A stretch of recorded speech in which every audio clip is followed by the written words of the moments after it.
Le truc article de cette semaine, c'est l'outil web Art Eater qui permet de générer très rapidement et facilement des animations GIF avec les dessins des enfants.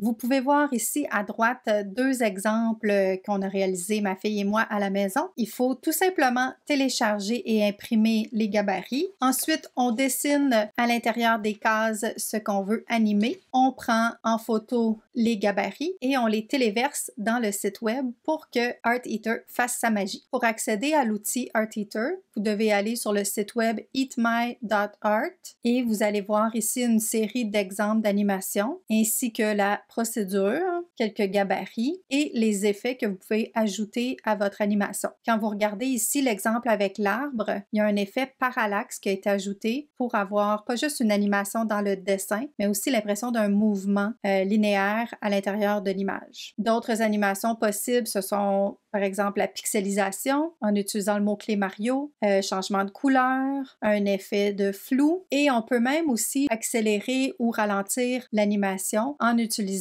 FPS et un nombre entre 1 et 36 pour dire combien d'images par seconde on veut avoir dans l'animation. Par défaut, c'est 12. Alors si on veut que ça soit plus lent, on va choisir entre 1 et 12 et plus rapide, plus de 12. Pour commencer, vous allez en haut à gauche sur l'onglet Templates pour aller trouver les gabarits. La plupart sont gratuits. Ils vont d'une difficulté très simple à intermédiaire et avancée. Donc, l'arbre, justement, c'est un gabarit avancé qui a été utilisé. C'est l'outil 9 Frames with Foreground and Background. Ce que ça fait, c'est que, à part les 9 cases où je dessine l'animation, j'ai aussi deux autres cases qui me permettent d'ajouter un avant-plan qui ne va pas bouger et un arrière-plan également qui ne bougera pas non plus. Ensuite, je peux aussi changer moi-même le nombre d'images par seconde en noircissant la case correspondante. Une fois qu'on a fini de dessiner, on prend en photo la feuille et on vient la téléverser dans le site web. On doit aller en haut à gauche au Uploader et on clique sur le bouton Click Here où on glisse et on dépose l'image à partir de nos fichiers.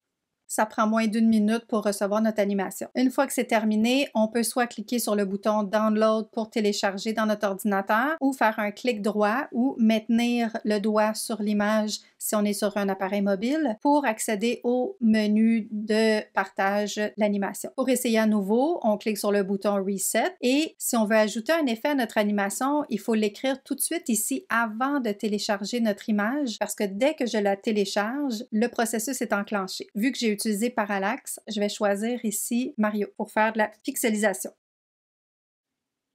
Comme vous voyez, l'outil Art Eater est vraiment très simple à utiliser, même avec les plus petits. Et vous pouvez aussi l'utiliser avec les plus grands pour les aider à mieux comprendre le dessin d'animation, vu qu'il y a différents types de gabarits qu'on peut utiliser. Alors c'est tout pour le truc article de cette semaine.